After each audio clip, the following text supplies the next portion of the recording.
The DreamStation Go heated humidifier is an optional accessory that can make therapy more comfortable. Before cleaning, let the system cool down for 15 minutes. To begin, disconnect the tube from the outlet port. Slide the water tank away from the therapy device.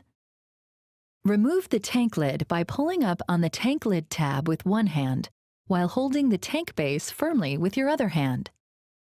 Wash the tank in the dishwasher, top shelf only, or in a solution of warm water with a mild liquid dishwashing detergent.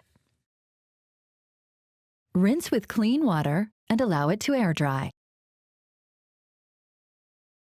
Inspect the tank for damage and contact your supplier for a replacement if you find signs of wear.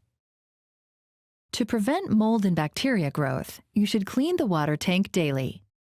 We recommend cleaning the tank lid components once a week. First, remove the manifold by pulling it away from the lid.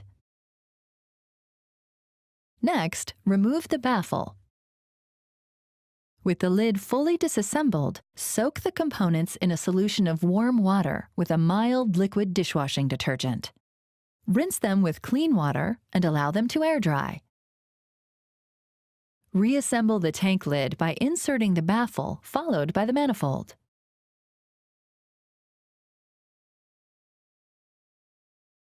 Before inserting the water tank, wipe the humidifier base and heater plate with a damp cloth. Inspect the base for damage and replace it if necessary. Slide the water tank back into the humidifier. Attach the tube to the heated humidifier and your system is ready for use.